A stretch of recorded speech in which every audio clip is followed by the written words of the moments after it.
Boom! What's going on, guys? Welcome into your Energy News Beat here on this gorgeous Friday, March 26, 2021. As always, I'm your humble correspondent, Michael Tanner, coming to you from an undisclosed location here in Bear Country, joined by the executive producer of the show, the purveyor of the show, the director and publisher of the world's greatest website, EnergyNewsBeat.com, Stuart Twilly. My man, how we doing today? Hey, it is Friday. We got a hall pass, and it is a beautiful day. It's a beautiful day. He's just showing up our app, guys. Don't worry for Android users. Nobody uses an Android. You can download it there. If you have an iPhone, go to the Play Store or go to the App Store. Go ahead and download it. Energy Newsbeat. Okay, We're a big fan. Mike, I got an iPhone on the way in. Yes, we get you on the grid. Finally, you'll be able to call Stu. He won't be unreachable.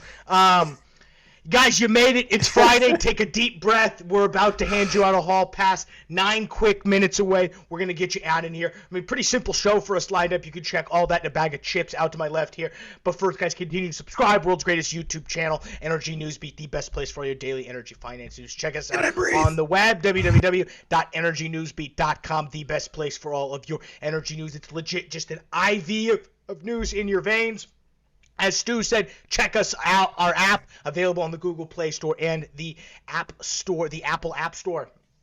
I'll read you top-line indices, and then we'll dive into what it all means. SPY raises about a half a percentage point. NASDAQ tumbles a tenth of a percentage point as we see yield spike over 3 basis points. Dow Jones checks in about 0.2 of a percentage point on the upside. Reason why we have Dow Jones and SPY up?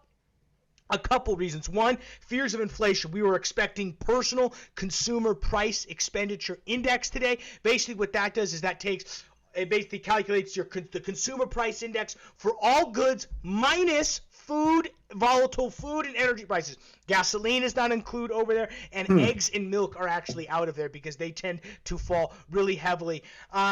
We were joking we were selling wheelbarrows. Well, according to the personal consumer price index, we don't need to sell them. It was only 0.1% month over month, matches economists' expectations pulled via the Dow Jones. Year over year, the gauge only climbed 1.4 percentage points, which was actually slightly lower than the 1.5 estimate. Edward Moya, senior market analyst over at Oanda, said softer than expected PCE deflator data supports the idea that Treasury yields will likely consolidate over the short term. The lower for baseline for inflation, the easier markets can be convinced that the upcoming price surge will be transitionary. Well, there you go. So I guess inflation isn't there. Raise your hand if you do feel like you're paying more prices everywhere. I'll put my hand up.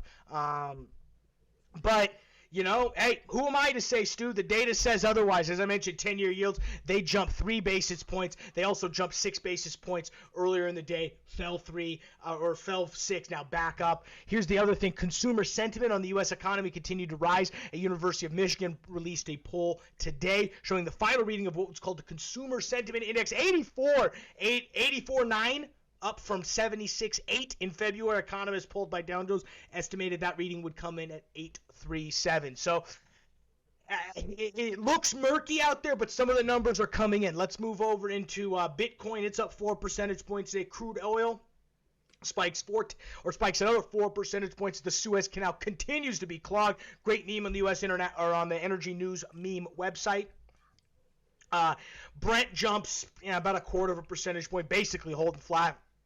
Back into the WI curve, 3 percentage points in the upside. Natural gas tumbles amid just some colder weather throughout the East Coast. Back into the curve, jumps 0.2 of a percentage point. XOP, which are E&P Securities contract, it's up 1.7 percentage points. OIH, which are oil field services, it rises 1.4 percentage points. On the downside, couple companies to note. Battalion was down 2 percentage points. QEP down 4.5 percentage points. And High Point, off the back of bankruptcy, continues to tumble 14 percentage points. Currently trading $6.64. On the upside, couple numbers, guys. A lot of natural gas companies on this. Southwestern, they're up 6.7. Range up 6.8. CNX up 7.7. SM, they're not that, but they're up 9.4. And Riley Riley Exploration, they're up 10 percentage points today. Stu, internationally, where are we on the Suez Canal? Still closed? Oh, holy smokes, dude. It is going to be ugly for quite a while. SMIT is the world's best at salvage and getting things out of trouble. This is the biggest ship they've ever tried to refloat out of since 2000 or 180 years. 180 years. They've also taken nuclear subs off the bottom, and they can't get it refloated. So all the king's men and all the king's horses. Michael, how much is this costing the world right now in shipping that is going to be passed on to the Billions. It's going to be consumer? billions.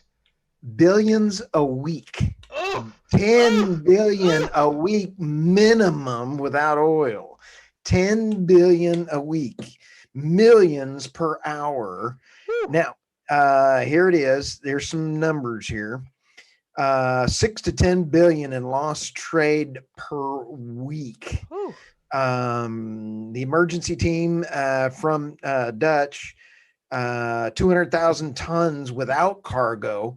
So it is fully loaded and got full tanks. This thing is a problem.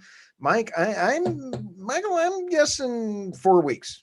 4 weeks? What's that going to do to oil? Oh, let's start taking a look. Okay. 4 weeks. There's 200 ships now that are parked on each side. Okay. And I don't know how many of those are tankers. I'm trying to find that out. So, okay. The next story I have is China's rare earth monopoly controls our destiny.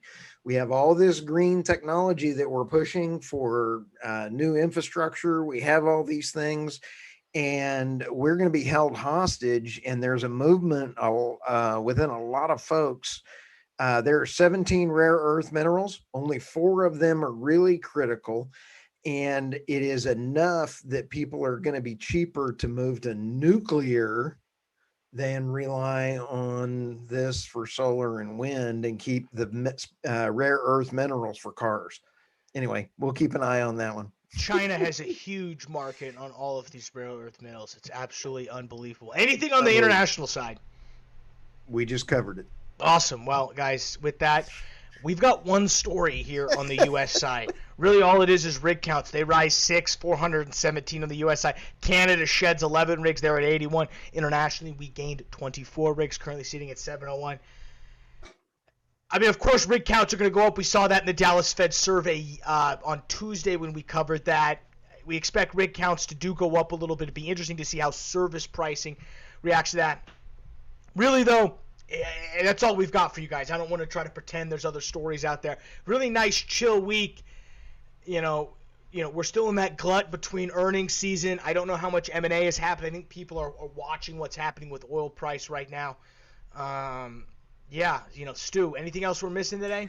Shout out to Ryan Ray. Everybody follow him out on the War Room, and shout out for our app, Michael. Way to go, dude. Yeah, we'll keep pushing that app, guys. Download it via the Apple App Store and the Google Play Store. Shout out Ryan Ray over at War Room Media. With that, guys, hey, we only kept you 8 minutes, so we're going to let you get out of here a minute early. Get back to work. You can tell your boss the day is done, according to Energy Newsbeat. We will see you guys on Monday for another show. Enjoy your weekend, folks. Hope